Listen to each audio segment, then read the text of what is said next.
Hello, respected viewers. It's George from Ireland. Welcome back to the channel once again. So today is polling day in the United Kingdom.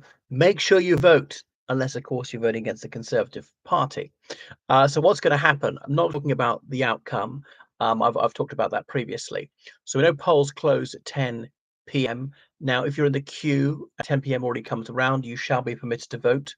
We might pretend to be in the queue, go out, come out. I was holding my place, my mate. I don't know how the polling clerks officiate on that one. And then obviously, if it's a postal ballot, they have to have arrived by that time to be counted, and they'll count them straight away. Now, there are often many polling stations in a constituency, and the ballot boxes are brought from them all to one central point. They're counted, and they're counted in the presence of the candidates, and the video cameras are there to make sleight of hand very, very tricky. It's all low tech, it's all on paper, and it's so low tech, it's very difficult to cheat on any significant scale. It can't be hacked. That's the problem with these sort of online voting systems the US uses, pressing things or whatever. And then you can't have Trump claiming, oh, this ballot machine was hacked by Fidel Castro several years after his death and nonsense like that. So Sunderland and South, that's a constituency in northeast England, they declared first several times in a row by hiring ex people to count and really making a big effort to do it as fast as possible, declaring the result within about 30 minutes, because also quite densely populated, quite small in area. Now, some of the less densely populated constituencies, rural ones, they're so spread out they have to bring the ballot boxes from many different polling stations, many miles, and so the result wouldn't be known for almost 24 hours in some cases. But there are also exit polls, as in there's tellers from the different political party ask people on the way out, how did you cast your ballot? And of course, people are entitled to decline to answer or could lie. There's no way to verify that, but those tend to be quite accurate. And then polling organizations, they also do that. What do people say on the way out? And that's more useful because there's people who actually voted rather than people who say they're going to vote, who in some cases don't. Right. And then so we'll know the result broadly by about 2 a.m. Now, the Labour tends to do best in the conurbations, so those results declare first. I remember watching it in '97, staying up all night, and it was Harvey Thomas had been one of Maggie Thatcher's head honchos, not an MP, but something in the Conservative Party, and obviously the first few were all Labour, of course, and Lord Cecil Parkinson was also there. Labour constituencies declare first usually because they're urban, and after a few hours there's one Conservative. So Lord Parkinson joking, "Well, I'm glad we've got at least one seat." And the second one came through. It's obviously two people could go for the leadership. Um, but yeah, so from the exit polls, we'll roughly know the breakdown, and there'll be some sort of projection on that. Some corridor of certainty is the new buzz phrase. So the inflection point, I think that's the new expression this election. The inflection point will be when we know Labour's reached 327. And you can say there's a swing to the Labour Party. If they achieve 5%, we would expect them to gain these Conservative seats because we'll line up all the Conservative held seats where the Conservatives won by under 1% last time. If Labour have a swing more than 1%, you can think they're going to take those ones. If there's a swing towards Labour of over 2%, they'll take these ones, and so on. They line them up. But it looks like there's going to be a big swing to Labour.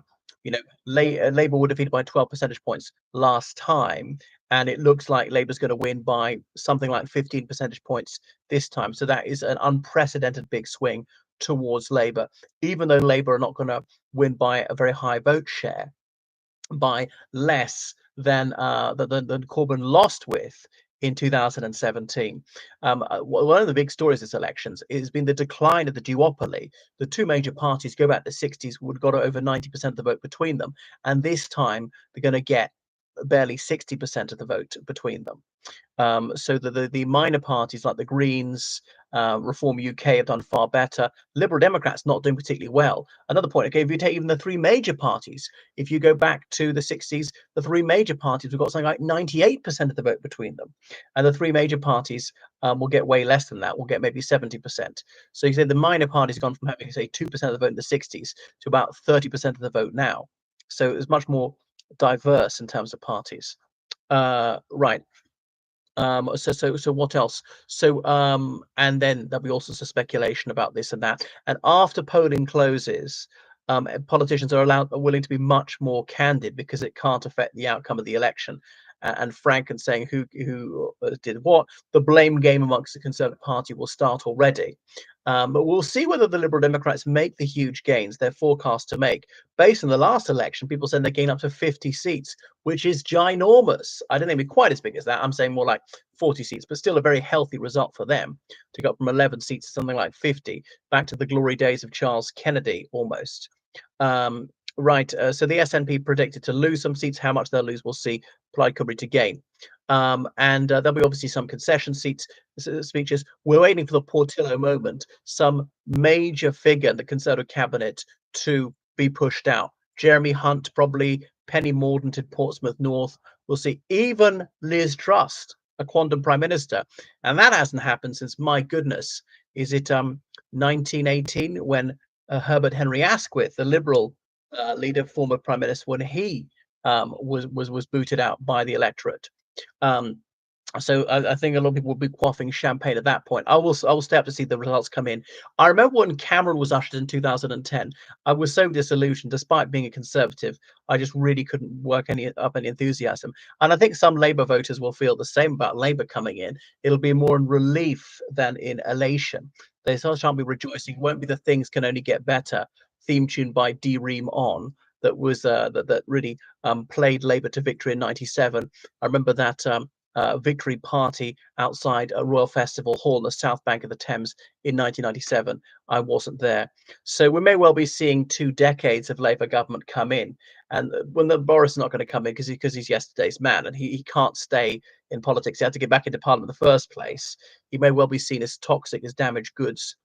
The Boris being rolled out the last minute was to try and win back right-leaning voters. He's not going to appeal to swing voters. Those days are over. So they will be jostling for position already, the Conservatives. But Sunak will probably be sentenced to resignation at dawn, probably from his constituency. He'll fly up late at night to Richmond and Yorkshire. I don't know which airport he'll go into. Maybe Leeds, Bradford, is Newcastle, or is it Teesside, the closest airport? But the result won't be to the small hours. Probably go to bed for a few hours first of all. And I'm guessing he made concession speech there, where Haig flew back in 2001 to London, made his concession speech outside Conservative Central Office. But CCO is not on Victoria Street these days, so resignation at dawn. But this kind of time, resigning also as Prime Minister. Stay on as Conservative leader in a caretaker capacity until such a time as a leader can be appointed. Michael Howard, when he lost in 2005, was maybe more sensible, saying, I will step down, but no, after 6 months. We're in such a state of catatonic shock. We need to take time for reflection, not be panicked into a decision. But there could be a full campaign, a full assessment, and make a very sober and considered decision about the best way forward. But as Prime Minister, he can't tarry, and he will surely do the decent thing. The constitutional conventions and imperatives are crystalline. So he will seek an audience with His Britannic Majesty, having called Buckingham Palace. So Sunak will drive to Buckingham Palace, and in his audience with the King, request to be relieved of all his responsibilities as Prime Minister. And his last prime ministerial advice will be to send for Sir Keir Starmer and see if Starmer is able to form a Labour administration. And then the phone call will go through from Buckingham Palace to Labour HQ, more likely a mobile phone, and say, would Sir Keir care to have an audience with His Gracious Majesty? And of course, is going to accept, go there and say, can you form a government? Yeah, I definitely can. I got over 400 MPs, and then kiss hands. Some people say you actually brush them with your lips. Other people say they don't actually kiss hands at all.